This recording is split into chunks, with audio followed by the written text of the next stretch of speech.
നമസ്കാരം. Lights camera action എന്ന നമ്മുടെ ചാനലിലേക്ക് ഒരിക്കൽ കൂടി സ്വാഗതം. ഞാൻ നിങ്ങളുടെ ശാന്തിയുള്ള ദിനേശ്. പഴയ കാലത്തേക്ക് പോയാൽ സിറ്റിയിൽ പഠിക്കാൻ വരുന്ന കാലത്ത് ദാരിദ്ര്യം ഉച്ചകോടിയിൽ നിൽക്കുന്ന കാലമാണ്. കാരണം ഞാൻ പലപ്പോഴും പറഞ്ഞതാണല്ലോ, 3.5 വയസ്സ് എനിക്കും 2.5 വയസ്സ് അനിയനും ഉള്ളപ്പോഴാണ് അച്ഛൻ ഇടിവെട്ടേറ്റ് മരിച്ചത്. പിന്നെ അമ്മ വളർത്തിയതല്ലേ. അമ്മയ്ക്കാണെങ്കിൽ ജോലിയൊന്നുമില്ലല്ലോ. വീട്ടിൽ ഒരു ലോഡ് മലം വിറകെന്നാണ് പറയാറ്. മലയിൽ നിന്നുള്ള വിറക് ഇറക്കും. ആ വിറക് കീറി ആളിനെ നിർത്തി കീറി അത് തൂക്കി വിൽക്കുക. പിന്നെ 1000 തേങ്ങയൊക്കെ എടുത്തിട്ട് ചായക്കടകൾക്കും പലവ്യഞ്ജന കടകൾക്കും അടക്കം 10ഉം 25ഉം 50ഉം തേങ്ങ വെച്ച് ദിവസവും വിൽക്കുക. അങ്ങനെ കുറേ അരിക്കച്ചവടം, ഇതൊക്കെ ചേർത്താണ്, ഇതെല്ലാം കൂടെ ചെയ്താണ് എൻ്റെ അമ്മ ഞങ്ങളെ വളർത്തിയത്. ഞങ്ങളുടെ മുറ്റം ഞങ്ങൾ നല്ല കൊച്ചുപ്രായത്തിൽ മുറ്റം കണ്ടിട്ടേയില്ല. കാരണം മുറ്റം മുഴുവൻ ഈ ലോറിയിൽ കൊണ്ടുവരുന്ന വിറക് അടുക്കി വയ്ക്കും, വലിയ തടികൾ. ആ തടികൾ ഒരു ജോലിക്കാരൻ വന്ന് കീറി അടുക്കും, എന്നിട്ടാണ് തൂക്കി വിൽക്കണത്. മുറ്റം മുഴുവൻ ഈ വിറകിൻ്റെ പൊടിയാണ്. അതിങ്ങനെ വർഷങ്ങളോളം കിടന്ന് കറുപ്പും മഴവെള്ളവും എല്ലാം കൂടെ വീണും ഒരു മെൽറ്റായി കിടക്കും. അങ്ങനെയൊക്കെയാണ് എൻ്റെ അമ്മ വളർത്തിയത് ഞങ്ങളെ. അങ്ങനെ കഷ്ടപ്പെട്ട് വളർത്തുന്ന അമ്മ ഉച്ചയ്ക്ക് ആഹാരം കഴിക്കാനായിട്ട് എനിക്ക് ₹1.50 തരും സിറ്റിയിൽ നിന്ന് കഴിക്കാൻ. അന്ന് എനിക്ക് തോന്നുന്നു ഒരു ഊണിന് ₹1 എന്തോ ഉള്ളൂ. അപ്പോൾ ആ ₹1.50 അമ്മ തരുന്നതിലാണ് ഉച്ചഭക്ഷണം. ഞാൻ തിങ്കളാഴ്ച ദിവസം ആ ₹1.50 25 പൈസയ്ക്ക് മണലിൽ ഉപ്പിട്ട് പറക്കുന്ന കപ്പലണ്ടി വാങ്ങി തിന്നിട്ട് ₹1.25 കൊടുത്ത് നാന വാങ്ങുമായിരുന്നു എല്ലാ തിങ്കളാഴ്ചയും. അമ്മയ്ക്ക് അറിയില്ല അത്. എന്നിട്ട് എന്താ പറയുക, വീട്ടിൽ വന്നു കഴിഞ്ഞാൽ അന്നത്തെ പഠനം എന്ന് പറയുന്നത് നാനയുടെ A to Z കവർ മുതൽ അവസാന പേജ് വരെ കാണാപ്പാഠം വായിച്ച് പഠിക്കും. എന്നിട്ട് ഒരു പേരെഴുതുകയോ പടം വരയ്ക്കുകയോ, ചിലരൊക്കെ ഈ കവറിലുള്ള നടിമാരുടെയൊക്കെ മുഖത്തൊക്കെ മീശയൊക്കെ വരയ്ക്കുമല്ലോ. ഞാൻ എൻ്റെ പേര് പോലും എഴുതില്ല, ഉടയാതെ വായിച്ചിട്ട് അവിടെ അടുക്കി വയ്ക്കും ഒരിടത്ത്. അന്നത്തെ കാലത്ത് പത്രം വരുത്താനുള്ള ശേഷിയൊന്നും എൻ്റെ അമ്മയ്ക്കില്ല. അപ്പോൾ അമ്മയോടൊപ്പം ഏതെങ്കിലും ബന്ധു വീടുകളിൽ, ഇപ്പോൾ വല്യമ്മയുടെ വീട്ടിൽ മച്ചയിൽ പോവുകയോ അങ്ങനെ എവിടെയെങ്കിലും ബന്ധുക്കളുടെ വീട്ടിലൊക്കെ പോകുമ്പോൾ, അല്ലെങ്കിൽ പരിചിതരുടെ വീടുകളിൽ അമ്മയോടൊപ്പം പോകുമ്പോൾ അട്ടി വെച്ചിരിക്കുന്ന ദിനപത്രങ്ങൾ എടുത്തിട്ട് ഞാൻ ആ പത്രങ്ങളുടെ ഞായറാഴ്ച പതിപ്പ് വീക്കെൻഡ് എടുത്ത് കൗതുകത്തോടെ മറച്ചൊക്കെ നോക്കും. പോരാൻ നേരത്ത് ഞാൻ ചോദിക്കും, ഈ വീക്കെൻഡ് ഞാൻ എടുത്തോട്ടെ. പിന്നെന്താ, നീ എടുത്തോ, ഇഷ്ടമുള്ള എടുത്തോ എന്ന് പറയും. അല്ലെങ്കിൽ ഇത്രയും കൊണ്ടോ എന്ന് പറയും, പത്രം എല്ലാം കൊണ്ടുപോകാൻ. ഞാൻ അതിലെ ഞായറാഴ്ചകളിലുള്ള പതിപ്പുകൾ എടുത്തോണ്ട് വീട്ടിൽ വരും. അമ്മയ്ക്ക് അറിയില്ല ഇത് എന്തിനാണ് ഞാൻ എടുത്തോണ്ട് വരുന്നത്.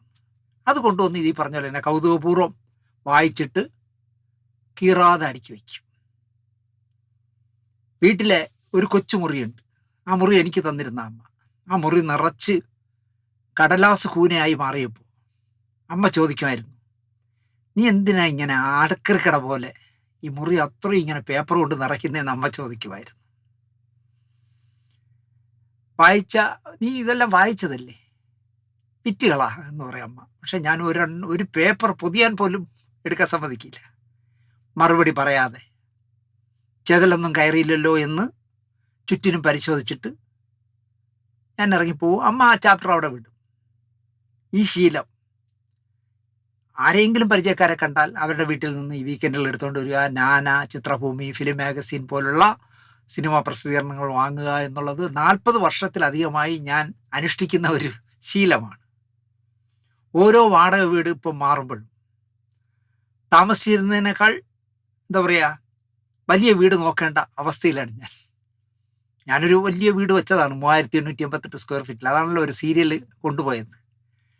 അപ്പം നമ്മൾ ഓരോ വർഷം കഴിയുമ്പോഴും നമ്മളെ വീക്കിലിയും പുസ്തകങ്ങളും വീക്കെൻഡും ഒക്കെ കൂടി വരികയല്ലേ. ഒരു വർഷം എങ്ങനെ പോയാലും ഞാനൊരു 10,000 രൂപയ്ക്ക് മുകളിൽ പുസ്തകം വാങ്ങിക്കുന്ന ആളല്ലേ. അപ്പോൾ അത്രയും പുസ്തകം കൂടും ഓരോ വർഷം കഴിയുമ്പോഴും. അപ്പം നമ്മൾ 3-4 വർഷം ഒരു വീട്ടിൽ താമസിച്ചാൽ ആ വീട്ടിൽ നിന്ന് മാറുമ്പോൾ അവിടെ വന്നപ്പോൾ ഉള്ളതിനേക്കാൾ ഇരട്ടി പുസ്തകമായിട്ടാണ് അടുത്ത വീട്ടിലേക്ക് പോകേണ്ടത്. ഓരോ മാസവും കഴിയുമ്പോൾ പുസ്തക ശേഖരവും മാസികകളും പത്രങ്ങളും ഒക്കെ കൂടി വലുതായി വരുന്നു. ഞാൻ ഈ കഴിഞ്ഞ ആഴ്ചയാണ് പുതിയ വീട്ടിലേക്ക് താമസം മാറിയത്. കഴിഞ്ഞ 1 മാസമായി തിരുമലയിൽ കിട്ടാവുന്ന കാർഡ്ബോർഡ് പെട്ടികളൊക്കെ അത് മാർജിൻ ഫ്രീയിലാവട്ടെ, കുന്നിൽ മാർക്കറ്റ് എന്നൊക്കെ പറഞ്ഞ് എവിടെയെല്ലാം കാർഡ്ബോർഡ് പെട്ടി കിട്ടുമോ അതെല്ലാം വാങ്ങി അതിൽ പുസ്തകങ്ങളെല്ലാം വളരെ ഭദ്രമായി അടുക്കി അതിൽ ഈ പല്ലിയും പൂച്ചയൊന്നും വിഴാതിരിക്കാൻ വേണ്ടി കർപ്പൂരവും പാറ്റഗുളിയൊക്കെ ഒരു പാക്കറ്റിലാക്കി അതിനകത്തിട്ട് പെട്ടി അടച്ച് സെല്ലോ ടേപ്പ് വെച്ച് നന്നായിട്ട് ഒട്ടിച്ച് ബന്തോസാക്കി വെച്ചിട്ടാണ് ഈ പറയുന്ന ബംഗാളികളെ കൊണ്ട് ലോറി കയറ്റി കൊണ്ടുപോയത്. ശരിക്കും പറഞ്ഞാൽ നല്ല തുക അതിന് തന്നെ ആയി. അത് ഈ പെട്ടിയും ടേപ്പും വാങ്ങിക്കാൻ തന്നെ ചെല്ലുമ്പോൾ എല്ലാം മാർജിൻ ഫ്രീയിലൊക്കെ ചെല്ലുമ്പോൾ അവിടുത്തെ കുട്ടികൾക്ക് ചിരിയാണ് എന്നെ കാണുമ്പോൾ. പെട്ടി തേഞ്ഞില്ലേ എന്ന് കേൾക്കും. ഇല്ല, ഒരു 10 കൂടി തരും. കൊണ്ടുപോയി പുസ്തകം എടുക്കും, ഈ പറഞ്ഞ പാറ്റാഗുളിയും കർപ്പൂരമൊക്കെ അതിനകത്ത് ഇട്ടിട്ട് ടേപ്പ് വെച്ച് ഒട്ടിച്ച് അങ്ങനെ മാറ്റി വെച്ചു. വാടക വീടുകൾ മാറുന്നതിലെ പ്രധാന കടമ്പ ഇപ്പോൾ എൻ്റെ പുസ്തകങ്ങളും മാസികകളും വീക്കെൻഡുകളും കീറാതെ മടങ്ങാതെ മാറ്റുക എന്നുള്ളതാണ്. അതുപോലെ തന്നെ എനിക്ക് എന്തെങ്കിലും സംഭവിച്ചാൽ, നമ്മൾ മനുഷ്യനല്ലേ, നേരം വെളുക്കുമ്പോൾ അല്ലേ അറിയൂ ജീവനുണ്ടോ ഇല്ലേ. എനിക്ക് എന്തെങ്കിലും സംഭവിച്ചാൽ എൻ്റെ എന്താ പറയുക അസറ്റായിട്ട് മൂലധനമായിട്ട് എൻ്റെ കയ്യിലുള്ള എന്തായാലും ഒരു 10 ലക്ഷം രൂപയ്ക്ക് മുകളിലുള്ള പുസ്തകം എൻ്റെ കയ്യിലുണ്ട്. അത്രയും പുസ്തകങ്ങളും പത്തനാപുരം ഗാന്ധി ഭവനാണെന്ന് ഞാൻ സിന്ധുവിനോടും മോനോടും ഗാന്ധി ഭവനിലും അറിയിച്ചിട്ടുണ്ട്. എനിക്ക് എന്തെങ്കിലും സംഭവിച്ചാൽ ഗാന്ധി ഭവനിൽ നിന്ന് വണ്ടി വന്ന് ഈ മുഴുവൻ പുസ്തകങ്ങളും ഒന്നുപോലും ഇല്ലാതാവാതെ പത്തനാപുരത്ത് എത്തിക്കണം എന്ന് ഞാൻ പറഞ്ഞിട്ടുണ്ട്. വില നിശ്ചയിക്കാനാവാത്ത ഔട്ട് ഓഫ് പ്രിൻ്റായ ഒരുപാട് പുസ്തകങ്ങൾ, ഞാൻ പണ്ട് ജോൺ പോളിൻ്റെ ഒരു കഥ പറഞ്ഞിട്ടുണ്ട്. എന്നോടൊരു പുസ്തകം ചോദിച്ചാൽ ഞാൻ ആർക്കും പുസ്തകം കൊടുക്കില്ല, ആരും പുസ്തകം വാങ്ങിക്കുകയില്ല. എനിക്കൊരു പുസ്തകം കണ്ടാൽ വായിക്കണം, ഇത് എനിക്ക് വേണമെന്ന് തോന്നിയാൽ അത് ആര് പ്രിൻ്റ് ചെയ്തു എന്നൊക്കെ നോക്കിയിട്ട് തിരുവനന്തപുരത്ത് അന്വേഷിച്ചാൽ കിട്ടിയില്ലെങ്കിൽ ആ പബ്ലിഷറെ വിളിച്ച് ചോദിക്കും, ഒരു പുസ്തകം തരാൻ ഉണ്ടോ. അയ്യോ അത് ഔട്ട് ഓഫ് പ്രിൻ്റാണ്. അല്ല, നിങ്ങൾ ഫയൽ കോപ്പി കാണൂലേ, അതുകൊണ്ട് അത് ഞങ്ങൾക്ക് അത് പ്രിൻ്റ് ചെയ്യാൻ വേണ്ടി വെച്ചിരിക്കുകയാണ്. അല്ല, അതിൽ നിന്ന് ഒരെണ്ണം തരുമെന്ന് പറഞ്ഞ് ഞാൻ പല പുസ്തകശാലകളിൽ നിന്നും പ്രിൻ്റ് ചെയ്യാൻ വെച്ചിരുന്ന കോപ്പികളിൽ നിന്ന് ഒരു കോപ്പി വാങ്ങിച്ചിട്ടുണ്ട്. അങ്ങനെ ഔട്ട് ഓഫ് പ്രിൻ്റായ ഒരുപാട് പുസ്തകങ്ങൾ എൻ്റെ കയ്യിലുണ്ട്. ഇപ്പോൾ ഇതെല്ലാം ഇപ്പോൾ ഗാന്ധി ഭവനിൽ യൂസഫ് അലി ബായി കെട്ടിക്കൊടുത്ത പുതിയ കെട്ടിടത്തിലെ അമ്മമാർക്ക് വേണ്ടി കെട്ടിക്കൊടുത്ത കെട്ടിടത്തിൽ ഒരു വിശാലമായ ലൈബ്രറി ഉണ്ട്, കൊതി തോന്നുന്ന ലൈബ്രറി ഉണ്ട്. അവിടെ വർഷങ്ങളോളം സുരക്ഷിതമായി എൻ്റെ പുസ്തകങ്ങൾ ജീവിക്കട്ടെ എന്നാണ് എൻ്റെ ആഗ്രഹം. വ്യത്യസ്തമായ സിനിമാ കഥകൾ പറയാൻ എനിക്കാവുന്നത് ഈ പുസ്തക സമ്പത്തുകളുടെ പിൻബലം കൊണ്ടാണെന്ന് ഞാൻ വിശ്വസിക്കുന്നു. വാട്സാപ്പ് വരും, ഫേസ്ബുക്ക് വരും, യൂട്യൂബ് വരും, ഞാനൊരെണ്ണം തുടങ്ങും എന്നൊന്നും ചിന്തിച്ചിട്ടല്ല ഞാൻ ഈ പുസ്തകങ്ങളൊക്കെ സൂക്ഷിച്ചത്. ഇതൊക്കെ വർഷങ്ങളോളം ഞാൻ സൂക്ഷിക്കുമ്പോൾ ഇതൊന്നും എൻ്റെ മനസ്സിലില്ലായിരുന്നു. ഇങ്ങനെയൊക്കെ കാലം പുരോഗമിക്കുമെന്ന് എനിക്കറിയില്ലായിരുന്നു. പക്ഷേ ഇന്ന് അതെനിക്കൊരു വലിയ തുണയാണ്. മറ്റ് യൂട്യൂബർമാരെ വെച്ച് നോക്കിയാൽ സിനിമയിലെ ആധികാരികമായി എനിക്ക് പലതും സംസാരിക്കാൻ കഴിയുന്നു. ഇപ്പോൾ വിജയശ്രീ ഞാനയ്ക്കെതിരെ എഴുതിയ കത്ത്, ഒരു വേണു എന്ന് പറഞ്ഞൊരു വിവരദോഷി, ഉദയ സ്റ്റുഡിയോയിൽ കുഞ്ചാക്കയും ഞാനും കൂടെയാണ് സിനിമ എടുക്കുന്നതെന്നൊക്കെ പറയുന്ന ഒരു വിവരദോഷി വിജയശ്രീ ആത്മഹത്യ പറഞ്ഞാൽ, കുഞ്ചാക്കോ മുതലാളിയായിട്ട് യാതൊരു ബന്ധവുമില്ല, കുഞ്ചാക്കോ മുതലാളിക്കെതിരെ കേസും കൊടുത്തിട്ടില്ല, ദിനേശ് കള്ളം പറയുന്നതാണെന്ന് പറഞ്ഞപ്പോൾ വിജയശ്രീ നാനയ്ക്ക് അയച്ച കത്ത്, അല്ലെങ്കിൽ കുഞ്ചാക്കോ ഉദയ സ്റ്റുഡിയോയിൽ നിന്ന് നാനയ്ക്ക് അയച്ച വക്കീൽ നോട്ടീസൊക്കെ എനിക്ക് പ്രസിദ്ധീകരിക്കാൻ കാണിച്ചു തരാൻ കഴിഞ്ഞത് ഈ ശേഖരം സൂക്ഷിക്കുന്നതുകൊണ്ടാണ്. ഇതുപോലെ പലതും സൂക്ഷിച്ചു വെച്ചാൽ മനുഷ്യർ പലയിടത്തും ഉണ്ടാവും. ഇപ്പോൾ പി ജയചന്ദ്രൻ്റെ മുഴുവൻ പാട്ടുകളും, ജയേട്ടൻ്റെ മുഴുവൻ പാട്ടുകളും ശേഖരിച്ച് സൂക്ഷിച്ച ഒരാൾ തിരുവനന്തപുരത്ത് പൂജപ്പുരയിലുണ്ടെന്ന് പറയുന്നു. ഞാൻ എന്തായാലും അദ്ദേഹത്തെ തപ്പിപ്പിടിച്ച് പോയി കാണും. ലോകത്ത് കിട്ടാവുന്ന റേഡിയോകൾ മുഴുവൻ സൂക്ഷിക്കുന്ന ഒരാൾ കോഴിക്കോട്ടുണ്ടെന്ന് പറഞ്ഞു. എനിക്ക് ആ വിഷ്വലിറ്റി വാർത്തയിൽ കണ്ടപ്പോൾ എത്ര റേഡിയോ എന്ന് പറയാം, അതിൽ ഒരെണ്ണം എനിക്ക് തന്നെങ്കിലെന്ന് ഞാൻ ആശിച്ചു പോയി. മുഹമ്മദ് റാഫിയുടെ മുഴുവൻ പാട്ടുകളും നിധി പോലെ സൂക്ഷിക്കുന്ന ആൾ കേരളത്തിലുണ്ട്. ലോകത്ത് കിട്ടാവുന്ന അത്രയും മദ്യക്കുപ്പികൾ, വ്യത്യസ്തമായ നമ്മൾ ജീവിതത്തിൽ കണ്ടിട്ടില്ലാത്ത മദ്യക്കുപ്പികളുടെ ഒരു ശേഖരം NL ബാലകൃഷ്ണൻ എന്ന് പറഞ്ഞ നമ്മുടെ ഫോട്ടോഗ്രാഫർ തടിയം ബാലണ്ണൻ സൂക്ഷിച്ചിരുന്നു. പക്ഷേ അദ്ദേഹം ചെയ്ത ഏറ്റവും വലിയ ക്രൂരത എന്താണെന്ന് ചോദിച്ചാൽ, അദ്ദേഹം ഷാജിയൻ കരുണിൻ്റെ, അരവിന്ദൻ്റെ അടക്കം പത്മരാജൻ്റെ അടക്കം വലിയ വലിയ പടങ്ങൾ ചെയ്ത ആളാണ്. പക്ഷേ ആ വർക്ക് ചെയ്ത ഒരു സിനിമയുടെയും നെഗറ്റീവുകളോ ചിത്രങ്ങളോ അദ്ദേഹം സൂക്ഷിച്ചു വച്ചില്ല എന്നുള്ളതാണ്, അല്ലെങ്കിൽ അതിന് ശുഷ്കാന്തി കാണിച്ചില്ല എന്നുള്ളതാണ് ബാലണ്ണൻ മലയാള സിനിമയോട് ചെയ്ത ഏറ്റവും വലിയ ക്രൂരത എന്ന് ഞാൻ പറയും. നമ്മുടെ പ്രശസ്തരായ എത്രയോ നിർമ്മാതാക്കൾ മൈൽ സ്റ്റോണുകളായ സ്വന്തം സിനിമകളുടെ നെഗറ്റീവോ പ്രിന്റോ സൂക്ഷിച്ചു വെച്ചില്ല. എല്ലാം മെൽറ്റായി അലിഞ്ഞു ഒട്ടിയൊക്കെ പോയി. ചിലർ ഫിലിം ഇരിക്കിയാൽ അല്പം വെള്ളി കിട്ടും എന്നുള്ളതുകൊണ്ട് തുച്ഛമായ വിലയ്ക്ക് ഈ പ്രിന്റുകൾ വിറ്റ് കളഞ്ഞു. ആലോചിക്കുക എന്തൊരു ദ്രോഹമാണ് ചെയ്തതെന്ന്. പക്ഷെ അവരും കരുതിയിരിക്കില്ല, നാളെ സാറ്റലൈറ്റ് ചാനൽ വരും, അവർ ഈ സിനിമയ്ക്ക് പവൻ വില നിന്ന് എടുക്കും, നാളെ യൂട്യൂബ് വരും, അതിലിട്ടാൽ കാശ് കിട്ടുമെന്നൊന്നും അവർ ചിന്തിച്ച് കാണില്ല. അതുപോലെ തന്നെ മാർവാടികളിൽ നിന്ന് ആയിരക്കണക്കിന് രൂപ പലിശയ്ക്ക് എടുത്തിട്ട് നെഗറ്റീവ് ഫ്ലഡ്ജ് ചെയ്യുമല്ലോ, അങ്ങനെ ചെയ്തിട്ട് കാശ് കൊടുക്കാതെ മുങ്ങിക്കളെ. മാർവാടിക്ക് എന്ത് മലയാള സിനിമ, അയാൾ അതെടുത്ത് ഉരുക്കും. അങ്ങനെയും ഒരുപാട് സിനിമ മലയാളത്തിലെ നമുക്ക് നഷ്ടപ്പെട്ടു. നെഗറ്റീവ് സൂക്ഷിച്ചിരുന്നതിൽ ചാനലുകൾക്കും യൂട്യൂബിനും ഒക്കെ നൽകി മുടക്കിയ കാലത്ത്, നമ്മൾ സിനിമ എടുക്കുന്ന കാലത്ത് എത്ര രൂപ മുടക്കി അതിൻ്റെ ഇരട്ടി ഇപ്പോൾ ഈടാക്കാമായിരുന്നു. ഇക്കാര്യം ഓർത്ത ഒരേ ഒരു നിർമ്മാതാവേ ഉള്ളൂ എന്ന് ഞാൻ പറയും, ജയമാരുതിയുടെ ടി വാസുദേവൻ നായർ. ടി വാസുദേവൻ സാറിൻ്റെ കാര്യം എന്താണെന്ന് ചോദിച്ചാൽ, മലയാളത്തിൽ ആദ്യത്തെ JC Daniel award Vasudevan സാറിനായിരുന്നു.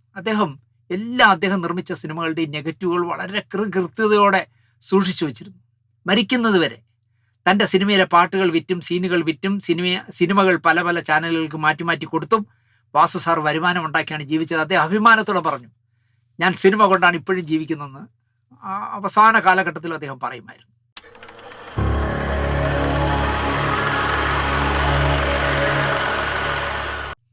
NL ബാലകൃഷ്ണനെ പോലെ പല പ്രശസ്തരായ നിശ്ചല ഛായാഗ്രാഹകരും തങ്ങൾ എക്സ്പോസ് ചെയ്ത നെഗറ്റീവുകൾ സൂക്ഷിച്ചു വച്ചതേയില്ല. ഭയങ്കര ദ്രോഹമാണ് അവർ ചെയ്തതെന്ന് ഞാൻ പറയും. പ്രശസ്തമായ പല സിനിമകളുടെയും സ്റ്റില്ലുകളില്ല ഇപ്പോൾ. അതുകൊണ്ട് തന്നെ അവിടെയാണ് പ്രശസ്തനായ ഫോട്ടോഗ്രാഫർ പി ഡേവിഡിനെ എത്ര പേർക്ക് അറിയാമെന്ന് എനിക്കറിയില്ല. 160ഓളം സിനിമ, മലയാള സിനിമ ചെയ്ത സ്റ്റിൽ ഫോട്ടോഗ്രാഫറാണ്. ഇപ്പോൾ കേരളത്തിലെ ഏത് പ്രസിദ്ധീകരണത്തിലും, മാതൃഭൂമി ആയാലും എന്താ പറയുക, ഏത് പ്രസിദ്ധീകരണങ്ങളായാലും അവരൊരു സിനിമയെക്കുറിച്ചൊരു മാറ്റർ ചെയ്യുകയാണെങ്കിൽ അതിലുപയോഗിക്കാനുള്ള സിനിമയുടെ സ്റ്റില്ല്, സ്റ്റാർ സ്റ്റൈലിലൊക്കെ വരുന്ന സ്റ്റില്ല് കണ്ടില്ലേ, എല്ലാം പി ഡേവിഡ് കൊടുക്കുന്നതാണ്. മലയാളത്തിൽ ഇപ്പോൾ പി ഡേവിഡിൻ്റെ മാത്രമേ അത്രയും ബ്ലാക്ക് ആൻഡ് വൈറ്റ് പഴയകാല സിനിമകളുടെ 10, 40, 60 വർഷങ്ങൾക്ക് മുമ്പുള്ള സിനിമകളുടെ നെഗറ്റീവ് സൂക്ഷിച്ച് അദ്ദേഹം വച്ചിരുന്നു. അദ്ദേഹം ക്യാമറാമാൻ ആകാനാണ് മദ്രാസിലേക്ക് പോയത്. ശോഭന പരമേശ്വരൻ നായരെ പരിചയപ്പെട്ടു. അപ്പോൾ ശോഭന പരമേശ്വരൻ നായർ അന്ന് സ്റ്റിൽ ഫോട്ടോഗ്രാഫറാണ്. അപ്പോൾ അദ്ദേഹം എക്സ്പോസ് ചെയ്തുകൊണ്ടിരുന്ന ഫിലിം കഴുകി നെഗറ്റീവ് ആക്കി അത് പിന്നെ പ്രിൻ്റ് അടിച്ച് ടച്ച് ചെയ്തൊക്കെ കൊടുക്കുന്ന ജോലി ഈ പി ഡേവിഡിന് ശോഭന പരമേശ്വരൻ നായർ നൽകി. പിന്നെ പകരക്കാരനായിട്ട് പല സിനിമകളുടെയും നിശ്ചല ഛായാഗ്രഹണത്തിൻ്റെ പണിയും പി ഡേവിഡിന് കൊടുത്തു. നിണമണിഞ്ഞ കാൽപ്പാടുകളിൽ പരിചയപ്പെട്ട NN പിഷാരടിയുടെ അമ്മു എന്ന സിനിമയുടെ നിശ്ചല ഛായാഗ്രഹണമാണ് പി ഡേവിഡ് ആദ്യമായി മലയാള സിനിമയിൽ തുടക്കം കുറിക്കുന്നത്. സത്യമാഷും മധുസാറും അംബികയും അടൂർഭാസിയും ഒക്കെയുള്ള സിനിമയായിരുന്നു ഈ പറയുന്ന പിഷാരടിയുടെ അമ്മു. തന്നെ കൊണ്ട് കഴിയുമോ എന്ന ആശങ്കയിൽ പി ഡേവിഡ് നിന്നപ്പോൾ ധൈര്യമായി ചെയ്യടോ എന്ന് പറഞ്ഞത് സത്യമാഷായിരുന്നു. സത്യമാഷൊക്കെ നിൽക്കുന്ന സിനിമയിൽ അവൻ മുട്ടടിക്കും, എന്നെക്കൊണ്ട് ഈ പടം സ്വതന്ത്രമായി ചെയ്യാൻ കഴിയുമെന്നുള്ള പേടിയിൽ നിൽക്കുമ്പോൾ സത്യമാഷാണ് പറഞ്ഞത് ധൈര്യമായിട്ട് ചെയ്യടോ എന്ന് പറഞ്ഞ് പ്രോത്സാഹിപ്പിച്ചത് സത്യമാഷായിരുന്നു. അമ്മു ഭംഗിയായി 2 ഷെഡ്യൂൾ ചെയ്തപ്പോൾ PN മേനോൻ റോസി എന്ന് പറഞ്ഞ സിനിമ എടുക്കുന്നു. മേനോൻ ഡേവിഡിനെ സ്റ്റിൽസ് ഏൽപ്പിച്ചു. ഒറ്റ ഷെഡ്യൂളിൽ ആലുവയിൽ ചിത്രീകരിച്ച സിനിമയാണ് റോസി. കവിയൂർ പൊന്നമ്മയുടെ ഭർത്താവായ തിരക്കഥാകാരനും സംവിധായകനും നിർമ്മാതാവും ഒക്കെ ആയിരുന്ന മണിസ്വാമിയായിരുന്നു റോസി നിർമ്മിച്ചത്. റോസിയുടെ ആൽബം കണ്ട PN മേനോനും മണിസ്വാമിയും സന്തോഷവാന്മാരായി. അത്രയ്ക്കും ലൈവായിട്ടുള്ള ആൽബം. 750 രൂപ പി ഡേവിഡിന് പ്രതിഫലം കിട്ടിയ സിനിമയായിരുന്നു റോസി. 60കളിലാണ് 750 രൂപ മണിസ്വാമി കൊടുത്തു. സിനിമയിലെ ആദ്യത്തെ പ്രതിഫലമാണത്. ആദ്യം ചെയ്ത സിനിമ അമ്മു, പക്ഷെ ആദ്യം തിയേറ്ററിലെത്തിയ പടം PN മേനോൻ്റെ റോസി. എനിക്ക് പി ഡേവിഡ് എന്ന നിശ്ചല ഛായാഗ്രാഹകനോടുള്ള ബഹുമാനം എന്താണെന്ന് ചോദിച്ചാൽ, അദ്ദേഹം ക്ലിക്ക് ചെയ്ത മുഴുവൻ പടങ്ങളുടെയും നെഗറ്റീവ് ഇതുപോലെ സൂക്ഷിച്ചു എന്നുള്ളതാണ്. മുഴുവൻ പടങ്ങളില്ല, 3 പടങ്ങൾ നിർമ്മാതാക്കൾ ഞങ്ങൾ സൂക്ഷിച്ചോളാം കൊണ്ടു കളഞ്ഞു. അവർ 3 പടങ്ങളുടെയും നെഗറ്റീവ് നഷ്ടപ്പെട്ടു. പക്ഷെ ബാക്കി മുഴുവൻ സിനിമയുടെ സ്റ്റില്ലും നെഗറ്റീവും പി ഡേവിഡ് ഇപ്പോഴും നിധി പോലെ സൂക്ഷിച്ചു വെച്ചിരിക്കുന്നു. ഇന്ന് പഴയകാല സിനിമകളിൽ മൈൽ സ്റ്റോണുകളായ സിനിമകളുടെ ഒരു സ്റ്റിൽ വേണമെങ്കിൽ പി ഡേവിഡിന് ബന്ധപ്പെട്ടാൽ കിട്ടും. മദ്രാസിൽ ഏത് പടത്തിൻ്റെ വേണമെങ്കിലും, അദ്ദേഹം വർക്ക് ചെയ്ത 160 പടത്തിൻ്റെയും സ്റ്റില്ല് വേണമെങ്കിലും അദ്ദേഹം തരും. മലയാളത്തിലെ വലിയ പ്രസിദ്ധീകരണങ്ങളൊക്കെ ഞാൻ നേരത്തെ പറഞ്ഞല്ലോ, പഴയകാല ബ്ലാക്ക് ആൻഡ് വൈറ്റ് പടത്തിന് ആശ്രയിക്കുന്ന ഏക ഫോട്ടോഗ്രാഫർ മലയാളത്തിൽ ഇന്ന് പി ഡേവിഡാണ്. അടുത്തിടെ ഒരാൾ എന്നോട് പറയുകയാണ്, അത് ഈ മലയാളിയുടെ ഒരു കുഴപ്പം, ഭയങ്കര കത്തിയാണ് പി ഡേവിഡ് എന്നാണ് പറഞ്ഞത്. ഒരു ബ്ലാക്ക് ആൻഡ് വൈറ്റ് പടത്തിന് അയാൾ 600 രൂപ ചാർജ് ചെയ്യുന്നു എന്നുള്ളതാണ് ഈ പരാതി പറഞ്ഞ ആളുടെ കുറ്റം. അയാൾ പറയുന്നത് 600 രൂപ വാങ്ങിക്കും ഒരു പ്രിന്റിന്. 6000 രൂപ ചോദിച്ചാലും കൊടുത്താൽ നഷ്ടമില്ല എന്ന് ഞാൻ അയാളുടെ മറുപടി പറഞ്ഞു. അദ്ദേഹം 600 രൂപയിൽ ചോദിക്കുന്നുള്ളൂ, അദ്ദേഹം 6000 രൂപ വെച്ചാലും കൊടുക്കണം. കാരണം ഇത്രയും 10-60 വർഷക്കാലമായി സൂക്ഷിച്ചു വെച്ച നെഗറ്റീവ് നല്ല പ്രിന്റ് അടിച്ചിരുന്നു. ബ്ലാക്ക് ആൻഡ് വൈറ്റ് ഇപ്പോൾ എവിടെയെങ്കിലും ഇരിക്കുന്നു. അപ്പോൾ അതുകൊണ്ട് തന്നെ ഒരു 6000 കൊടുത്താലും നഷ്ടമില്ല എന്ന് ഞാൻ മറുപടി പറഞ്ഞു. ഇത്രയും കാലം നെഗറ്റീവ് സ്ക്രാച്ച് ആവാതെ, ഫംഗസ് പിടിക്കാതെ, കറുപ്പും വെളുപ്പും പടങ്ങളുടെ നെഗറ്റീവ് ആ മനുഷ്യൻ ചെന്നൈയിൽ സൂക്ഷിച്ചു വച്ചില്ലേ? അതുകൊണ്ട് അദ്ദേഹത്തിന് ഒരു അവാർഡ് കൊടുക്കണം എന്നാണ് എനിക്ക് ചലച്ചിത്ര അക്കാദമിയോട് പറയാനുള്ളത്. 1966 റോസി. റോസി റിലീസായ ദിവസം തന്നെ ചിത്രത്തിന് സ്റ്റേ വന്നു. തെക്കുറിശിയായിരുന്നു സ്റ്റേ വാങ്ങിയത്. ഇതൊക്കെ വേറെ ചരിത്രമാണ്. വൃന്ദാവൻ പിക്ചേഴ്സ് എന്നൊരു ബാനറിൽ തെക്കുറിശി, കല്യാണകൃഷ്ണയ്യർ എന്ന് പറഞ്ഞ ആളും മണിസ്വാമിയും ചേർന്നാണ് ചിലമ്പൊലി എന്ന് പറഞ്ഞൊരു സിനിമ നിർമ്മിച്ചത്. പടം 7 നിലയിൽ പൊട്ടി. ഈ പറയുന്ന വൃന്ദാവൻ പിക്ചേഴ്സിന്റെ ബാനറിൽ തന്നെ കല്യാണകൃഷ്ണയ്യരും മണിസ്വാമിയും ചേർന്ന് റോസി തുടങ്ങി. ഞാനും കൂടി ചേർന്ന് തുടങ്ങിയ ബാനറാണ്. അതിനാൽ എനിക്കൊരു റോളെങ്കിലും കിട്ടണമെന്നായി തെക്കുറിശി. ഒരു പോലീസ് ഓഫീസറുടെ ഗസ്റ്റ് വേഷം കൊടുത്തു. വേറെ വേഷങ്ങളൊന്നും കൊടുക്കാനില്ല. പി ജെ ആന്റണിയാണ് നായകൻ, കവിയൂർ പൊന്നമ്മയാണ് നായിക. പുട്ടിന് പീരിയഡ് പോലെ നസീർ സാറും വിജയ് നിർമ്മലയും ഉണ്ട് കൂട്ടത്തിൽ. അപ്പോൾ എന്താ പറയുക, ചെറിയൊരു ഗസ്റ്റ് വേഷമുള്ളൊരു പോലീസ് ഓഫീസറുടെ എന്ന് പറഞ്ഞ് മനസ്സോടെ തെക്കുറിശി ആ വേഷം ചെയ്തു. പടം കഴിഞ്ഞപ്പോൾ തെക്കുറിശി ഗസ്റ്റ് വേഷത്തിന് വലിയ പ്രതിഫലം ചോദിച്ചു. മണിസ്വാമി കൊടുത്തില്ല. തെക്കുറിശിയുടെ ശബ്ദം അതുകൊണ്ട് തന്നെ മറ്റൊരാളെ കൊണ്ട് ഡബ് ചെയ്യിച്ചു. അതിൽ കയറി തെക്കുറിശി പിടിച്ചു. തെക്കുറിശി റോസിക്ക് സ്റ്റേ വാങ്ങിച്ചു. അപ്പോൾ പടം റിലീസ് ചെയ്ത് അന്ന് തന്നെ സ്റ്റേ ആകുമ്പോൾ എന്ത് പറ്റുമെന്ന് അറിയണ്ടല്ലോ. ഒരാഴ്ച ആ പടം മുടങ്ങി. രണ്ടാമതും വന്നപ്പോൾ ഓടിയില്ല, കളക്ഷൻ ഉണ്ടായില്ല. അല്ലിയാമ്പൽ കടവിലെ അരയ്ക്ക് വെള്ളം, അന്ന് നമ്മൾ ഒന്നായി തുഴഞ്ഞില്ലേ എന്നുള്ള പ്രശസ്തമായ ജോബ് മാസ്റ്റർ സംഗീതം കൊടുത്ത യേശുദാസ് പാടിയ മനോഹരമായ പാട്ട് ഈ റോസിയിലാണ്. ഛായാഗ്രാഹകനായ ഇ.എൻ. ബാലകൃഷ്ണൻ, നിശ്ചല ഛായാഗ്രാഹകനായ നമ്മൾ ഇന്ന് കഥ പറയുന്ന പി. ഡേവിഡ്, മേക്കപ്പ് നാരായണൻ, വസ്ത്ര അലങ്കാരകൻ കുമാർ, സംഗീത സംവിധായകൻ ജോബ്, സംവിധായകൻ പി.എൻ. മേനോൻ. റോസിയിലെ പുതുമുഖങ്ങളായിരുന്നു ഇവരെല്ലാവരും. എല്ലാവരും ആദ്യമായിട്ട് വർക്ക് ചെയ്ത സിനിമയായിരുന്നു റോസി. അമ്മവും റോസിയും കഴിഞ്ഞപ്പോൾ ശോഭന പരമേശ്വരൻ നായർ നിശ്ചല ഛായാഗ്രഹണം അവസാനിപ്പിച്ച് നിർമ്മാണ രംഗത്തേക്ക് കടന്നു. MT തിരക്കഥ എഴുതുന്ന ആദ്യ സിനിമ മൊറപ്പെണ്ണ്. നിർമ്മാണം Shobhana Parameswaran Nair, stills P. David. Prem നസീറിന് മൊറപ്പെണ്ണിൽ 10,000 രൂപയായിരുന്നു ശമ്പളം. ശാരദയ്ക്ക് 4,000 രൂപയായിരുന്നു ശമ്പളം. അടുത്ത സിനിമ MTയുടെ തന്നെ തിരക്കഥയിൽ പകൽക്കിനാവ്. സത്യനും ഫാസിയും ശാരദയും ഒക്കെയുള്ള സിനിമ. MT തിരക്കഥ. സ്റ്റിൽസ് എടുക്കാൻ ശോഭന പരമേശ്വരൻ നായർ സ്റ്റിൽ എടുക്കുന്ന പണി നിർത്തിയെങ്കിലും വർക്ക് പിടിക്കുന്നത് ശോഭന പരമേശ്വരൻ നായരായിരിക്കും. എന്നിട്ട് ഡേവിഡിന് ഒരു മാസ ശമ്പളം പോലെ ഒരു തുക കൊടുക്കും. ബാക്കി പൈസ അദ്ദേഹം എടുക്കും. അങ്ങനെയായിരുന്നു എഗ്രിമെന്റ്. കാരണം ശോഭന പരമേശ്വരൻ നായർക്ക് അത്രയും ബന്ധങ്ങൾ സിനിമയിലുള്ളതുകൊണ്ട് അദ്ദേഹം വർക്ക് പിടിക്കും. എന്നാ ഡേവിഡെ ചെയ് എന്ന് പറഞ്ഞിട്ട് ഒരു മാസം ഇത്ര രൂപ എന്ന് പറഞ്ഞ് ശമ്പളം കൊടുക്കലായിരുന്നു അക്കാലത്തുണ്ടായിരുന്നത്. അപ്പോൾ പകൽക്കിനാവിൻ്റെ പിന്നാലെ അശ്വമേധം, തോപ്പിൽ ഭാസിയുടെ അശ്വമേധം. ഹരിപ്പോത്തൻ, സുപ്രിയയാണല്ലോ പടം നിർമ്മിച്ചത്. അങ്ങനെ സുപ്രിയയുടെ അശ്വമേധത്തിലൂടെ സുപ്രിയ നിർമ്മിക്കുന്ന എല്ലാ സിനിമകളുടെയും സ്റ്റിൽ ഫോട്ടോഗ്രാഫറായി ഡേവിഡ് മാറി. അക്കാലത്ത് ഒരു റോൾ, എനിക്ക് 32-36 പടം എടുക്കാവുന്ന ഒരു റോൾ ബ്ലാക്ക് ആൻഡ് വൈറ്റ് ഫിലിമിന് 3 രൂപയാണ് വില. പ്രിന്റ് അടിക്കാനുള്ള പേപ്പറിന് 10 എണ്ണത്തിന് 7 രൂപയാണ് വില. ഒരു പടത്തിന് 2,500 രൂപയായിരുന്നു സ്റ്റിൽ ഫോട്ടോഗ്രാഫറുടെ ശമ്പളം.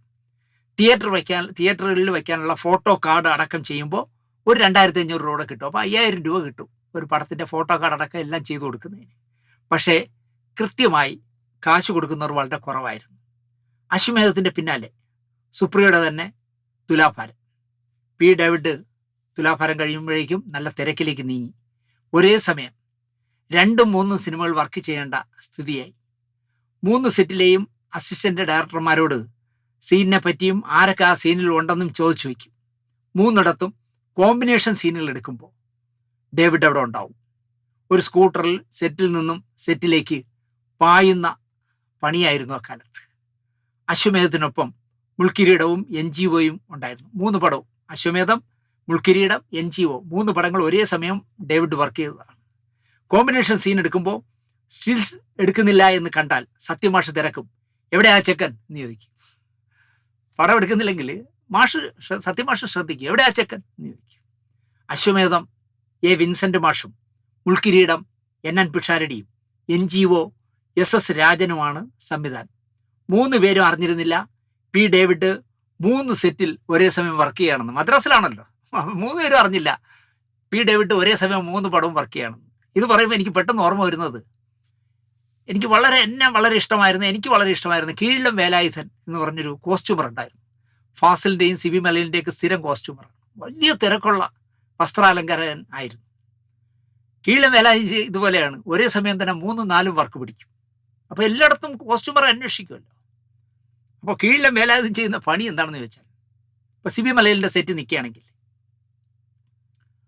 റിഹേഴ്സലൊക്കെ കഴിഞ്ഞ് ടേക്ക് ആവുന്നതുവരെ സിബി മലയിൽ കാണത്തക്ക രീതിയിൽ ഇയാൾ അവിടെ നിൽക്കും. കീഴിലം വേലായുധൻ അവിടെ നിൽക്കും. നമുക്ക് ടേക്ക് എടുക്കാം എന്ന് പറഞ്ഞിട്ട് സ്റ്റാർട്ട് ക്യാമറ പറഞ്ഞു, ഫിലിം ഓടി തുടങ്ങി, ക്ലാപ്പ് കാണിച്ചു, ആക്ഷൻ എന്ന് പറയുമ്പോൾ ഇത് കേട്ടില്ല എന്നുള്ള ഭാവത്തിൽ ക്യാമറയുടെ മുന്നിൽ കൂടെ കീഴിലം വേലായുധൻ നടന്നു പോകും. അപ്പോൾ ആർക്കായാലും ദേഷ്യം വരില്ലേ? അപ്പോൾ സംവിധായകൻ ചൂടാവും, സിബി മലയിൽ ചൂടാവും.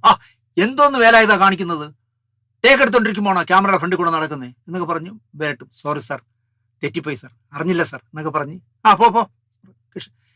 കീഴിലം വേലായുധൻ അവിടുന്ന് പോന്ന് പറയുമ്പോൾ നടന്ന് നേരെ പോകുന്ന ഗേറ്റിലൂടെ ചെല്ലുമ്പം വെളിയിൽ ഒരു കാർ റെഡിയാക്കി നിർത്തിയിരിക്കുകയായിരിക്കും വേലായുധന് പോകാനായിട്ട്. കീഴിലം വേലായുധൻ ആ കാർ കയറും, കാർ പാഞ്ഞങ്ങ് പോകും, അടുത്ത ലൊക്കേഷനിലേക്ക് പോവുകയാണ്. ചിലപ്പോൾ അത് മദ്രാസിലായിരിക്കും. അപ്പോൾ കാർ നേരെ എയർപോർട്ടിൽ ചെല്ലും. വേലായുധൻ തൻ്റെ കൊച്ചു പെട്ടി എടുത്തുകൊണ്ട് എയർപോർട്ടിൽ ഇറങ്ങി ഓക്കെ എന്നുകൊണ്ട് കയറി ഫ്ലൈറ്റിൽ കയറി മദ്രാസിൽ പോകും. അപ്പോൾ ഇവിടെ അന്വേഷിക്കില്ല. കാരണം ഇവിടെ സിബി മലയിൽ വഴക്ക് പറഞ്ഞതുകൊണ്ട് എൻ്റെ മുന്നിൽ വരാതെ വേലായുധൻ വീടിൻ്റെ ലൊക്കേഷൻ്റെ പുറകേക്ക് കറങ്ങി നടക്കുകയാണെന്ന് സിബി മലയിൽ വിചാരിച്ചോളൂ. വേലായുധൻ മദ്രാസിലെ സെറ്റിൽ ചെല്ലും, അവിടെ വർക്ക് ചെയ്യും. ഇതുപോലെ തന്നെ അവിടുന്ന് തിരിച്ച് 3ാമത്തെ സെറ്റിൽ പോകാൻ സമയമായി എന്ന് കാണുമ്പോൾ വേലായുധൻ ഇതേ പണി തന്നെ റിഹേഴ്സലൊക്കെ നോക്കി ഇങ്ങനെ നിൽക്കും. സംവിധായകനെ നോക്കി ഇടയ്ക്ക് തൊഴും, ഞാനിവിടെ ഉണ്ടെന്നുള്ള രീതി കാണിക്കും. ടേക്ക് എന്ന് പറയുമ്പോൾ ക്യാമറ ഫിലിം ഓടി തുടങ്ങുമ്പോൾ വേലായുധൻ ക്രോസ് ചെയ്ത് പോകും ഫ്രെയിമിൻ്റെ പുറത്തുകൂടി. സംവിധായകൻ ചൂടാവും, സോറി സാർ എന്ന് പറഞ്ഞിട്ട് നേരെ ചെല്ലുമ്പോൾ വേറൊരു അസിസ്റ്റൻ്റ് അവിടെ വണ്ടി റെഡിയാക്കി വെച്ചേക്കായിരിക്കും. ആ വണ്ടി കയറി വേലായുധൻ അടുത്ത ലൊക്കേഷനിലേക്ക് പോകും. ഇതുപോലെയാണ് പി ഡേവിഡിൻ്റെ കാര്യം എന്ന് പറയാം. കാരണം ഒരേ സമയം 3 പടം നടക്കുന്നിടത്ത് കോമ്പിനേഷൻ സീൻ എടുക്കുമ്പോൾ അത് ചോദിച്ച് തലേ ദിവസം തന്നെ അസിസ്റ്റന്റ് ഡയറക്ടറോട് ചോദിച്ചു വെച്ചിട്ട് അദ്ദേഹം സ്കൂട്ടറിൽ കൃത്യസമയത്ത് അവിടെ എത്തുമായിരുന്നു. സുധീറിൻ്റെ ആദ്യ ചിത്രം നിഴലാട്ടം, തിലകൻ്റെ ആദ്യ സിനിമ പെരിയാർ, ജഗദീഷ് കുമാറിൻ്റെ ആദ്യ ചിത്രം ചട്ടമ്പി കല്യാണി, ജഗദീഷിൻ്റെ ആദ്യത്തെ ചിത്രം മൈ ഡിയർ കുട്ടിച്ചാത്തൻ, ഒടുവിൽ ഉണ്ണികൃഷ്ണൻ്റെ ആദ്യത്തെ ചിത്രം ചെണ്ട, ഭരതൻ്റെ ആദ്യത്തെ സിനിമ പ്രയാണം തുടങ്ങി മലയാള സിനിമയിലെ പ്രശസ്തരായ പലരുടെയും ആദ്യ സിനിമകൾക്ക് ഫോട്ടോകൾ എടുത്ത അനുഭവവും പി ഡേവിഡിന് സ്വന്തമാണ്. ചെമ്മീനിന് സ്റ്റില്ലെടുക്കാൻ പി ഡേവിഡിനെ വിളിച്ചതാണ്. കളറിൽ നിർമ്മിക്കുന്ന സിനിമയാണ്. കളറിൽ പടമെടുത്താൽ പേരെടുത്ത ടെക്നീഷ്യന്മാർ വർക്ക് ചെയ്യുന്ന പടമായതിനാൽ ശരിയാകുമോ എന്ന് പി ഡേവിഡിനൊരു ആശങ്ക. പകുതിയായ സിനിമകൾ തീർക്കാനുമുണ്ട്, വേറെ ബ്ലാക്ക് ആൻഡ് വൈറ്റിലുള്ള ഏതൊക്കെയോ സിനിമകൾ തീർക്കാനുമുണ്ട്. അതുകൊണ്ട് തന്നെ ചെമ്മീൻ ഇങ്ങനെ ഒരു മൈൽ സ്റ്റോണായി മാറുമെന്ന് ചിലപ്പോൾ അന്ന് പി ഡേവിഡ് വിചാരിച്ചു കാണില്ല. അതുകൊണ്ട് ചെമ്മീൻ അദ്ദേഹം വിട്ടു. ആ ഓഫർ അദ്ദേഹം സ്വീകരിച്ചില്ല. അത് പിന്നെ നമ്മുടെ സംവിധായകനായി മാറിയ, നിർമ്മാതാവായി മാറിയ സന്തോഷ് ശിവൻ്റെ അച്ഛൻ ശിവനാണല്ലോ ചെമ്മീൻ്റെ സ്റ്റിൽ ഫോട്ടോഗ്രാഫറായത്. ചെമ്മീന് ചെറുതല്ലാത്ത പങ്ക് ശിവൻ എന്ന് പറഞ്ഞ സംവിധായകൻ്റെയും നിർമ്മാതാവിൻ്റെയും വളർച്ചയ്ക്ക് ചെറുതല്ലാത്ത പങ്ക് ചെമ്മീൻ വഹിച്ചിട്ടുണ്ട്. ആ ഭാഗ്യം ചിലപ്പോൾ പി ഡേവിഡിന് കിട്ടേണ്ടതായിരുന്നിരിക്കാം. നദി എന്ന സുപ്രിയയുടെ എ വിൻസെൻറ്റിൻ്റെ സിനിമയ്ക്കാണ് പി ഡേവിഡ് കളർ സ്റ്റില്ല് ആദ്യമായിട്ട് എടുത്തത്. ഭരതൻ്റെ കേളി, അമരം മുതലായ സിനിമകളാണ് പി ഡേവിഡ് അവസാനമായി സ്റ്റിൽ ഫോട്ടോഗ്രാഫറായിട്ട് പ്രവർത്തിച്ചത്. പിന്നെ അദ്ദേഹം സ്വയം പിൻവാങ്ങി, പ്രായമായി വരുന്നു, സിനിമ മാറി വരുന്നു, പുതിയ ജനറേഷൻ്റെ കൂടെ നിൽക്കാൻ താല്പര്യമില്ല എന്ന് പറഞ്ഞ് പുള്ളി പതുക്കെ ഈ ഡീറ്റെയിലൊക്കെ ആയപ്പോൾ പുള്ളി പതുക്കെ അങ്ങ് മാറി. അപ്പോൾ അമരവും കേളിയുമാണ് അദ്ദേഹം അവസാനമായിട്ട് ചെയ്ത സിനിമ. നമ്മുടെ അകാലത്തിൽ ആത്മഹത്യ ചെയ്ത ആസാദിൻ്റെ പാതിരാവും പകൽ വെളിച്ചവും, രാമു കാര്യട്ടിൻ്റെ 7 രാത്രികൾ, ജെ വില്യംസിൻ്റെ ഹലോ മദ്രാസ് ഗേൾ, ഈ 3 സിനിമകളുടെയും നിർമ്മാതാക്കൾ നെഗറ്റീവുകൾ വാങ്ങിയിട്ട് പറഞ്ഞു ഇത് ഞങ്ങൾ സൂക്ഷിച്ചോളാം എന്ന് പറഞ്ഞ് വാങ്ങിയത് കാരണം ഈ 3 സിനിമകൾ ഒഴിച്ച് അമ്മു മുതൽ അവസാനം ചെയ്ത സിനിമ വരെ, അതായത് കേളി വരെ നെഗറ്റീവുകൾ സുരക്ഷിതമായി പി ഡേവിഡ് ഇന്നും സൂക്ഷിക്കുന്നു. 10-30 വർഷത്തെ നെഗറ്റീവുകൾ. അതുകൊണ്ട് തന്നെ പഴയ കാലത്തെ ഒരു സ്റ്റിൽ വേണമെങ്കിൽ മലയാളി പി ഡേവിഡിനെ തേടി മദ്രാസിൽ ചെല്ലണം. സംസ്ഥാന ചലച്ചിത്ര അക്കാദമി പി ഡേവിഡിൻ്റെ ഫോട്ടോ പ്രദർശനം തലസ്ഥാനത്ത് സംഘടിപ്പിച്ചിരുന്നു. ഒരു ഫിലിം ഫെസ്റ്റിവലിൽ മനോഹരമായ ഫോട്ടോകളായിരുന്നു. നമുക്ക് ആ കൊതിപ്പിക്കുന്ന ഫോട്ടോകളാണ് ആ ഫെസ്റ്റിവലിൽ വച്ചിരുന്നത്. ചാലക്കുടിക്കും ഇരിഞ്ഞാലക്കുടയ്ക്കും ഇടയിലുള്ള ആളൂർ എന്ന് പറഞ്ഞ ആളൂരുകാരനാണ് പി ഡേവിഡ്. ഒരു ബന്ധുവിൻ്റെ സ്റ്റുഡിയോയിൽ റീടച്ചിങ്, പടം കഴുകല്, പ്രിന്റ് എടുക്കല്, പിന്നെയും പടമെടുക്കല്, അങ്ങനെ എല്ലാ വർക്കും അദ്ദേഹം പഠിച്ചു. ഇതൊക്കെ പഠിക്കുമ്പോഴും മനസ്സ് നിറയെ സിനിമാറ്റോഗ്രാഫർ ആകണം എന്നതായിരുന്നു അദ്ദേഹത്തിന്റെ സ്വപ്നം. അല്ല, സ്റ്റിൽ ഫോട്ടോഗ്രാഫർ ആവാനല്ല, ഒരു ക്യാമറാമാൻ ആകണം എന്നതായിരുന്നു സ്വപ്നം. 1961 ഛായാഗ്രഹണം എന്ന സ്വപ്നവുമായി സിനിമാ നഗരമായ കോടമ്പക്കത്ത് പി ഡേവിഡ് എത്തി. 18 വയസ്സ് പ്രായം. ആകെ മൂലധനം എന്ന് പറയുന്നത് 500 രൂപ കൈവശമുണ്ട്. 7 മക്കളിൽ ഒരുവൻ സിനിമാക്കാരനാകാൻ നാടുവിട്ടു എന്നത് വീട്ടിൽ വലിയ പ്രശ്നം ഉണ്ടാക്കി. 25 രൂപ ദിവസവാടകയുള്ള ഒരു ലോഡ്ജിൽ പി ഡേവിഡ് മുറിയെടുത്തു. കുളിച്ച് റെഡിയായി അവിടെയുള്ള ഏതൊരു തമിഴിനോട് ചോദിച്ചു, എംജിആറിന്റെ വീട് എവിടെയെന്ന്. നേരെ ചെന്നാൽ എംജിആറിനെ കാണാമെന്നാണ് ഈ ചെറുപ്പക്കാരനായ 18 വയസ്സുള്ള പി ഡേവിഡ് വിശ്വസിച്ചത്. പക്ഷെ അതിൻ്റെ 7 അയലത്ത് പോലും എത്താൻ കഴിയില്ല. എംജിആറിൻ്റെ എന്നല്ല, എംജിആറിന്റെ വീടിന്റെ 7 അയലത്ത് പോലും എത്താൻ കഴിയില്ല എന്ന് ആരോ പറഞ്ഞു മനസ്സിലാക്കി. ലോഡ്ജിന്റെ മുതലാളി ഒരു നല്ല വിശാല മനസ്സുള്ള ഒരാളാണ്. അദ്ദേഹം ഈ പയ്യനൊരു പാവമാണെന്ന് തോന്നി. സിനിമാ രംഗത്തെ പറ്റിയോ കോടമ്പക്കത്തെ പറ്റിയോ അറിയാത്ത ഒരു പാവം പയ്യനാണ് 25 രൂപയ്ക്ക് ഇവിടെ റൂം എടുത്തതെന്ന് അദ്ദേഹത്തിന് മനസ്സിലായി. അദ്ദേഹം പറഞ്ഞു, തമ്പി, നീ വേല പാത്ത് വന്നതല്ലേ എന്ന് ചോദിച്ചു. നീ ജോലി അന്വേഷിച്ച് വന്നതല്ലേ എന്ന് ചോദിച്ചു. ലോഡ്ജ് വാസം നിനക്ക് ശരിയാവില്ല എന്ന് അദ്ദേഹം പറഞ്ഞു. വേറൊരു പരിപാടിയുണ്ട്, മീറ്റിംഗ്. കുളിക്കാനും കിടക്കാനും സ്ഥലം തരും, പെട്ടിയും വയ്ക്കാം, ദിവസം 5 രൂപ, നീ അങ്ങോട്ട് പൊറുതി മാറിക്കോ എന്നായി ലോഡ്ജിന്റെ മുതലാളി.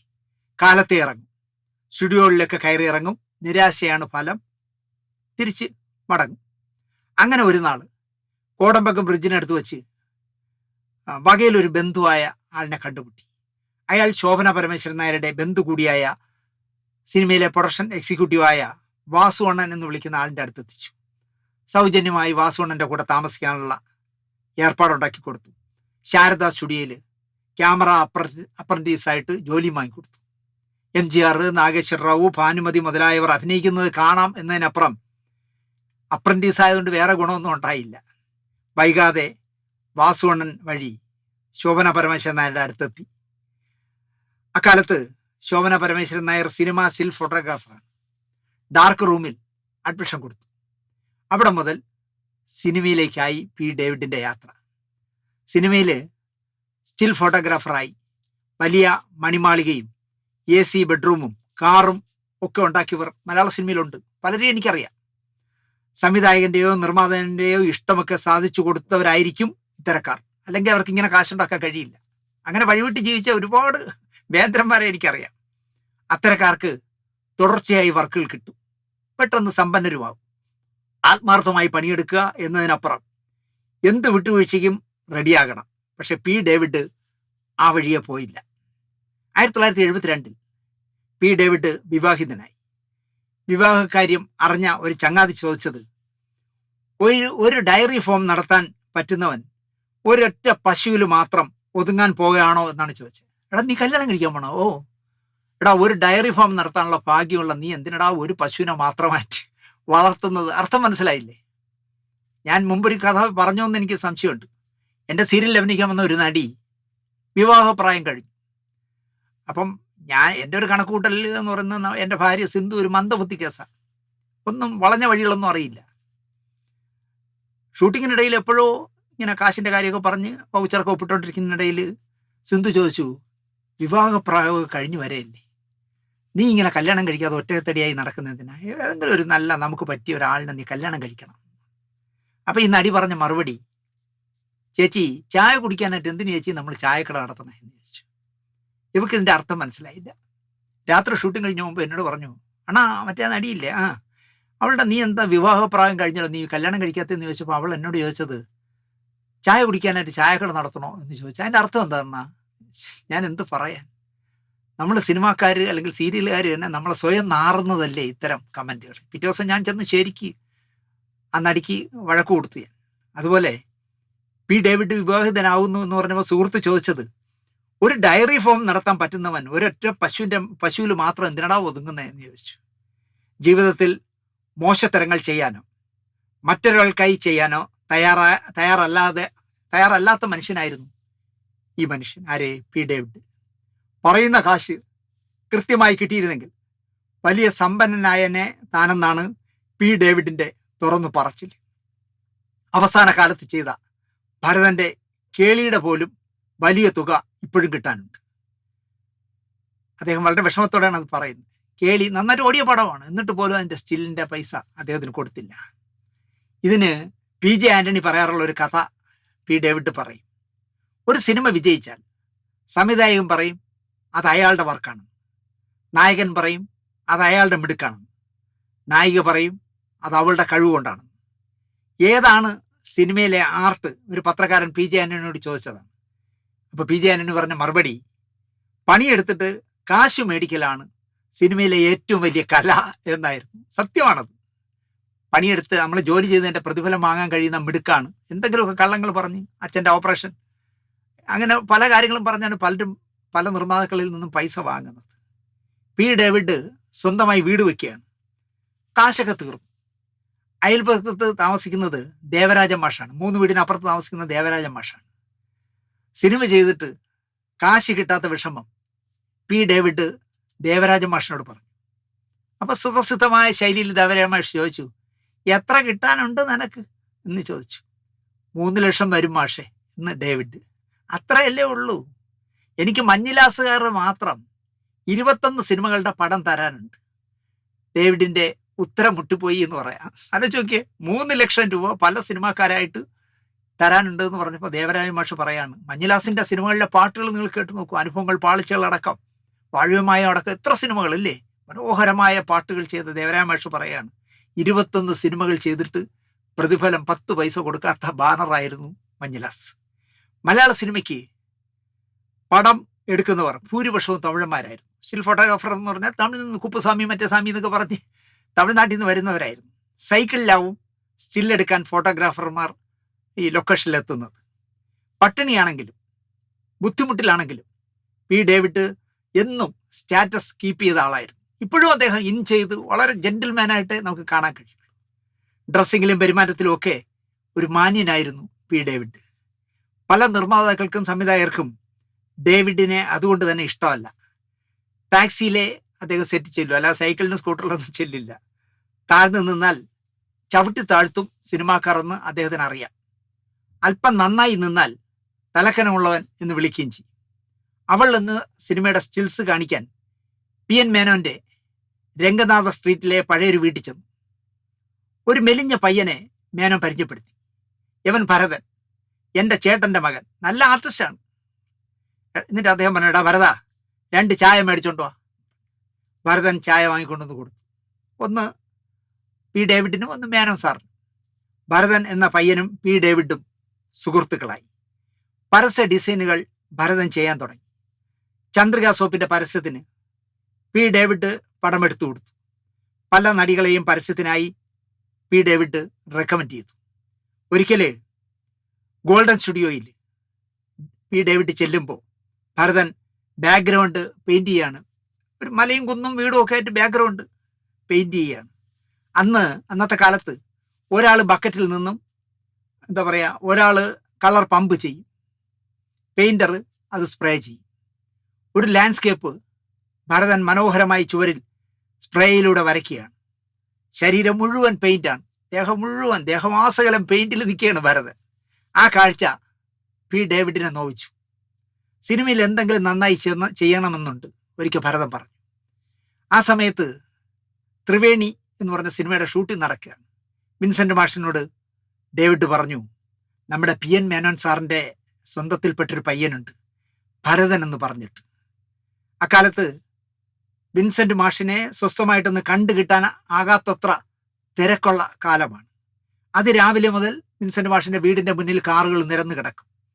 MGR, ശിവാജി ഗണേശനടക്കം അതിരാവിലെ വിൻസെൻ്റ് മാഷിനെ ഫോണിൽ വിളിക്കും, എപ്പോൾ വേണമെങ്കിലും. പക്ഷെ P. ഡേവിഡിന് ആ വീട്ടിൽ കയറി ചെല്ലാമായിരുന്നു. അപ്പോൾ ഇങ്ങനെ PN മേനോൻ്റെ ബന്ധു ഒരു പയ്യനുണ്ടെന്നും നല്ല മിടുക്കനാണ്, മാഷിനെ ഒന്ന് പരിചയപ്പെടണമെന്നൊക്കെയാണല്ലോ പറഞ്ഞിരുന്നത്. ഭരതനെയും കൂട്ടി മാഷിൻ്റെ വീട്ടിൽ P. ഡേവിഡ് ചെന്നു. മാഷ് ഭരതനുമായിട്ട് സംസാരിച്ചു. ഡേവിഡേ, ഒരു പോസ്റ്റർ ചെയ്യാനുള്ള ത്രിവേണിയിലെ ഫോട്ടോകൾ ഭരതന് കൊടുക്കുക എന്നായി വിൻസെൻ്റ് മാഷ്. ശാരദ കണ്ണുമൂടി താഴേക്ക് നോക്കി നിൽക്കുന്ന ഒരു പ്രത്യേക സ്റ്റില്ല് ഡേവിഡ് എടുത്തിരുന്നു. ഭരതൻ ആ പടം സെലക്ട് ചെയ്തു. എന്നിട്ട് പറഞ്ഞു അതിൻ്റെ പല വലിപ്പത്തിലുള്ള 4 സ്റ്റില്ല് ചോദിച്ചു. പി ഡേവിഡ് അത് നൽകി. ഭരതൻ ആ ഫോട്ടോ വെച്ച് കത്തി ഉപയോഗിച്ചൊരു ഡിസൈൻ ഉണ്ടാക്കി. കണ്ട മാത്രയിൽ വിൻസെന്റ് മാഷ് ആ ഡിസൈന് ഇഷ്ടമായി. ത്രിവേണിയുടെ പോസ്റ്റർ ഡിസൈൻ ഒരു ബാലനാണ്. പബ്ലിസിറ്റിക്കായി ഭരതന്റെ ആ ഡിസൈൻ വിൻസെന്റ് മാഷ് ഉപയോഗിച്ചു. അടുത്ത് എ വിൻസെന്റിന്റെ ഗന്ധർവ ക്ഷേത്രത്തിലൂടെ, ഉദയ നിർമ്മിച്ച സിനിമയാണ് ഗന്ധർവ ക്ഷേത്രം. എ വിൻസെന്റ് സംവിധാനം ചെയ്ത ഗന്ധർവ ക്ഷേത്രത്തിലെ കലാസംവിധായകനായി ഭരതൻ സംവിധായകനായപ്പോൾ ഡേവിഡിനെ സ്ഥിരമായി സ്റ്റിൽസിന് വച്ചു. രതി നിർവേദത്തിൽ ജയഭാരതി കിടക്കുന്ന സ്റ്റിൽസ് വെച്ച് ഭരതൻ അക്കാലത്ത് ആർക്കും ചിന്തിക്കാൻ പറ്റാത്ത തരത്തിലുള്ള പോസ്റ്ററുകളുണ്ടാക്കി. ഇപ്പം നമ്മൾ ആലോചിച്ചാലും നമുക്കത് മനസ്സിലാവുമല്ലോ, ഭാരതി ചേച്ചി കിടക്കുന്നത്. ലോറിയും അമരവും കേളിയും ഒക്കെ ഈ പറയുന്ന ഭരതന്റെ സിനിമകളിൽ പെടും. വൈശാലിയുടെ സമയത്ത് പി ഡേവിഡ് മറ്റൊരു സിനിമയിലായിപ്പോയി. ഞാൻ സിനിമയിൽ എന്തെങ്കിലും ആയിട്ടുണ്ടെങ്കിൽ അത് വിൻസെന്റ് മാഷ് കാരണമാണെന്നാണ് എപ്പോഴും ഒരു വിധേയനെ പോലെ പി ഡേവിഡ് പറയാറ്. ഫോട്ടോഗ്രാഫിയെ പറ്റി ആധികാരികമായി പറയാൻ യോഗ്യതയുള്ള മാഷ് ഡേവിഡിന് ഫോട്ടോഗ്രാഫി എന്താണെന്നും എങ്ങനെ ഫോട്ടോകൾ എടുക്കണമെന്നും പഠിപ്പിച്ചു. അപൂർവമായ ജീനിയസ് ആയിരുന്നു വിൻസെന്റ് മാസ്റ്റർ എന്നാണ് പി ഡേവിഡ് പറയുന്നത്. ഒരു സ്ക്രിപ്റ്റ് കയ്യിൽ കിട്ടിയാൽ അത് വിഷ്വലായി കാണുന്ന മഹാനായിരുന്നു എ വിൻസെന്റ്. പാട്ടൊക്കെ എങ്ങനെ എടുക്കണമെന്ന് നന്നായി അറിയാവുന്ന കലാകാരൻ. പാട്ടെടുക്കുന്നതിൽ അക്കാലത്ത് 3 സംവിധായകർ വ്യത്യസ്തരായിരുന്നു എന്നാണ് പി ഡേവിഡ് പറയുന്നത്. A Vincent, Hariharan, I V Sasi. ഇവരുടെ വിഷ്വലൈസേഷൻ ഒരു പ്രത്യേക തരത്തിലുള്ളതായിരുന്നു എന്നാണ് പി ഡേവിഡ് പറയുന്നത്. വിൻസെന്റ് മാഷ് കഴിഞ്ഞാൽ ഹരിഹരൻ, ശശികുമാർ, ഐ വി ശശി എന്നിവരോടൊപ്പമാണ് പി ഡേവിഡ് ഏറ്റവും കൂടുതൽ സിനിമകൾ വർക്ക് ചെയ്തിട്ടുള്ളത്. പി ഡേവിഡിന്റെ കഥ പറയുകയാണെങ്കിൽ നിരവധി എപ്പിസോഡുകൾ വേണമെങ്കിൽ നമുക്ക് ചെയ്യാൻ പറ്റും. ഡ്യൂറേഷന്റെ കാര്യത്തിൽ യൂട്യൂബിന്റെ നിർദ്ദേശമുള്ളതിനാൽ ഈ ഭാഗം 1-ാം ഭാഗമായിട്ട് നമുക്ക് ഇവിടെ നിർത്താം. 2-ാം ഭാഗം നാളെ രാവിലെ 6 മണിക്ക് രസകരമായ 2-ാം ഭാഗം പറയാം. സുധീറിൻ്റെയും മോഹൻലാലിൻ്റെയും വിജയശ്രീയുടെയും ഒക്കെ പി ഡേവിഡ് പറഞ്ഞ രസകരമായ ഒരുപാട് കഥകളുണ്ട്. അതെല്ലാം നാളെ ഒരു പ്രത്യേക പതിപ്പായി, പ്രത്യേക എപ്പിസോഡായി നാളെ പറയാമെന്ന് പറഞ്ഞുകൊണ്ട്, മലയാള സിനിമയിൽ എന്തൊക്കെ പറഞ്ഞാലും ശരി, ഒരുപാട് സ്റ്റിൽ ഫോട്ടോഗ്രാഫേഴ്സ്, ഞാൻ നേരത്തെ പറഞ്ഞ NL ബാലകൃഷ്ണൻ അടക്കം ഒരുപാട് പേര് വന്നെങ്കിലും പി ഡേവിഡ് എന്ന് പറഞ്ഞ മനുഷ്യൻ, എനിക്ക് അദ്ദേഹത്തോടുള്ള ബഹുമാനം. 160 സിനിമകൾ വർക്ക് ചെയ്തതിൽ 157 സിനിമകളുടെ നെഗറ്റീവ് നിധി പോലെ സൂക്ഷിക്കുകയും ഇപ്പോൾ ആര് ചോദിച്ചാലും, നേരത്തെ പറഞ്ഞാൽ ഒരു പ്രിന്റിന് 600 രൂപ ചോദിച്ചത് വലിയ കുഴപ്പമെന്ന് പറയുന്നെങ്കിലും ആരെങ്കിലും ഒരു സ്റ്റില്ലിന് വേണ്ടി ചോദിച്ചാൽ പൈസ അയച്ചു കൊടുത്താൽ കൃത്യമായിട്ട് അത് പ്രിന്റ് ചെയ്ത് തരികയും ചെയ്യുന്ന ഒരേ ഒരാളെ മലയാള സിനിമയിലുള്ളൂ. അത് പി ഡേവിഡ് എന്ന് പറഞ്ഞ നിശ്ചല ഛായാഗ്രാഹകനാണ് എന്നുള്ളതുകൊണ്ടാണ് ഈ പ്രത്യേക ഈ സ്റ്റിൽ ഫോട്ടോഗ്രാഫറെ കുറിച്ച് ആദ്യമായിട്ടാണ് നമ്മളൊരു എപ്പിസോഡ് ചെയ്യുന്നത്. അതൊരു എപ്പിസോഡിൽ നിൽക്കാത്തതുകൊണ്ട് നാളെ 2-ാമത്തെ എപ്പിസോഡിൽ ഒരുപാട് രസകരമായ കഥകൾ പറയാമെന്ന് പറഞ്ഞ് നിർത്തുന്നു. നന്ദി, നമസ്കാരം.